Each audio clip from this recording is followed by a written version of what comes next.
All right. Hey, guys, what's going on? My name is Chris Hawkes, and this is Your Best Life Defined. So let's see. This is podcast 210, I think, something like that. So let me ask you a question. Since you started listening to this podcast, is your life getting better? For some people, that might be a difficult question to answer because I'm not sure if I've been specific enough on explaining what that actually means. See, the majority of choices we make in our life are based on the idea of being happy, right? But the problem with happiness is happiness doesn't last. Think about anything you bought that made you happy. Even like the house you live in, the new car you drive. You're not driving that car. You don't jump in that car all excited like a kid going to the swimming pool. Granted, there was a point when it made you happy. You're all excited and energized. But that's just one more thing in your life. And the same thing with your house. Sure, it was exciting and energizing to get a new house, but that you don't walk around in a perpetual state of happiness because you own that house. And that's the difference between better. See, better doesn't afford you a perpetual state of happiness either. But living your best life or choices that make your life better actually give you a sustainable level of contentment. The closer you are to living your best life, it seems like the less you want. My birthday just here it was November 2nd. It's back a ways. I'm actually struggling to figure out what I want. Because my life isn't centered around the things I have. It's centered around the things I'm able to do. It's centered around goals that are driven by ideas that are bigger than me. So, back to you. Is your life better than it was yesterday or the day before? Now, that would almost require you to say, yes, it is better because I'm pursuing something that inspires me or gives me access to something I love to do. Because really that's what it amounts to. It's not about you having more things. Because look around. People, their lives are full of stuff. And they're still miserable. Making your life better is taking it on that next rung that gives you access to things that inspire you. My life got better when I sold my big house because I didn't have to mow a lawn anymore.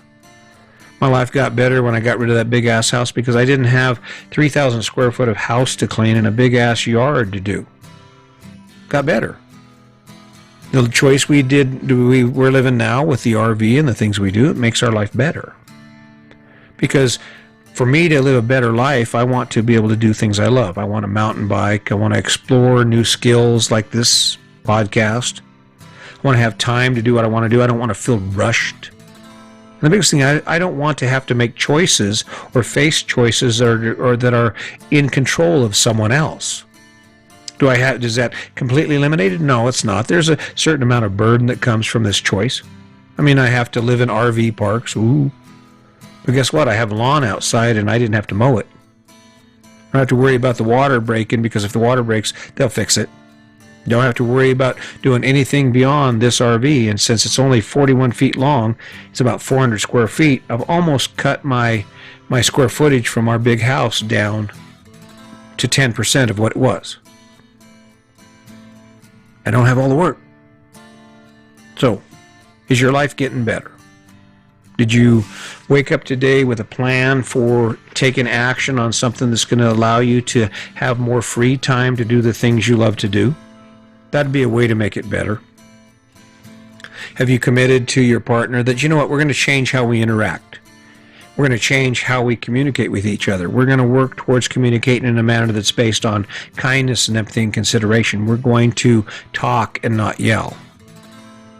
We're going to listen to each other, and we are going to be committed to being kind, helping out, being a team player. That's really important, a team player. When you look at your relationship, you want to make your life better. If you want to live your best life, be a team player. That's not your partner. That's not your wife or husband anymore. That's your team member. And what do teams do? They work together. Teams take care of each other. Teams make sure they work together so as a team you succeed. As a team, you're a winner. Kind of comes along the same line as whose game are you playing? Well, in relationships and in life, the question you have to ask yourself is, whose team am I on? That'll make your life better. I guarantee it. Go ahead, try it. Here's a plan for you. Start doing everything you can for your partner. It'll freak them out. From the time you wake up tomorrow until the time you go to bed, be the most empathetic, considerate, loving person you can be. Oh no, I'll get that. Oh no, I'll get that. And do that, and they will wonder what the hell's going on. They'll probably think you have a boyfriend or something, right? Who knows? But the point is, it will make your life better, because it's hard to be angry and shitty to people who are nice to you. It really is. It's hard to hold a grudge against someone who just keeps being kind to you. Now, does this mean you allow yourself to get beat up because your partner's abusive, or your partner isn't on board with any of it? No. But if you have that type of relationship where you're connected, you're just not where you want to be, do some stuff to make it better. What would make your relationship better? Working more like a team. We have a system. Sandy and I, when we travel, we have a system. Anytime we get into a congested area where traffic is an issue, she puts her phone down and she is my eyes and ears on the right side of my vehicle. Meaning that when I pull up to a stop sign, not only am I looking that direction and checking traffic before we pull out, but she's also verifying that it's clear. And the reason she does that is because she's on my team. And it works better as a team. And more than that, it makes our life better. I don't feel any stress when I travel with that big-ass fifth wheel, because I have a co-pilot who's in the game with me. I have a co-pilot who's doing whatever it takes to make that trip as easy as it can be on both of us. See, happiness is a fleeting thing. Better lasts forever. When I jumped out of construction and I struggled through that hardship of going back to college so I could become a cop, there was nothing fun about that. But what kept me going was simply the fact that I knew it would make my life better. And I've reaped the benefits of that, and more than that, my family has reaped the benefits of that ever since I made that jump. That's what we're talking about here when we talk about living your best life and making your life better. So back to you. How's your life getting better? Maybe it's not. Maybe you haven't taken that step yet. Maybe you've decided, I'm not ready. I don't know if this is for me. Well, let's back up a minute. If you take a look at your life, and I suggest start with the small things. I don't suggest you sell everything, get rid of your house, and buy a fifth wheel and start traveling like I do. In fact, don't do it. But you can start small. You can start with a conversation with yourself or with the person you share your life with about what would make your life better. Not what would make you happier. Would more money make your life better? Would a better job make your life better? Would going back to school so you can get a better job make your life better? Would having more time to spend together doing things you enjoy, the things you used to do, make your life better? It's your blueprint. It's your game. The trick is to step away from the distraction. Step away from the narrative you've been given. Be willing to face the fear of having tough conversations about things that you need to change or you'd like to change or make better. And then take that action. And I guarantee you, if you build the right story and you pick the right goal, it's inevitable. Because it gets easy to do things you love to do. It gets easy to do things for the right reasons. That's why people climb Mount Everest. Obviously, Mount Everest is not an easy thing to do.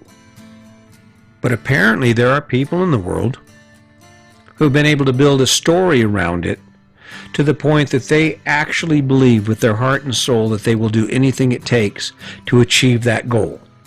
Because somewhere in all that, standing on the top of that mountain makes their life better. If you're not doing it, just remember the clock's ticking.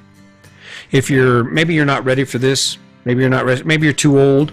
Maybe you've settled in your life and you're just like, well, I've reached the pinnacle of my success and it's good enough. There's nothing I can do about that. And even for those of you who are willing to do it, I'm doing the best I can with giving you the motivation to do it. It comes down to stepping away from all the noise and the distraction just long enough to figure out who you are and what inspires you. and to be able to see in your own mind the vision for yourself with any goal that you have for yourself that will make it better. Sitting down in the quiet, asking yourself questions about how you feel about the life you're living and how you want that life to change, what things you want access to. And then once you have that idea in your head, you come up with a plan so you can take action to make it happen. What's the first step? Well, once you've got the plan, once you've got the idea in your head, the first step, that could be anything. Depends on what it is. And then you push through it, and when it sucks, you push through it, because the goal provides the energy to do that. The goal provides you the gas when you wake up and you just don't want to do it anyway. So I hope you'll keep that in mind. You know, it's just about every day waking up and trying to find some way to access the things you love. If you're following the blueprint you've been given, there's probably a good chance that you're not there. There's probably a good chance that you're not going to be there. Because the scariest part about this whole story, and the biggest reason most people will never step forward and start living their best life, is because they've fooled themselves into believing that they've reached their pinnacle. Got the house, got the car, got the kids, got all that stuff in the garage, and yeah, there's some things I'd like to do, but I'm happy.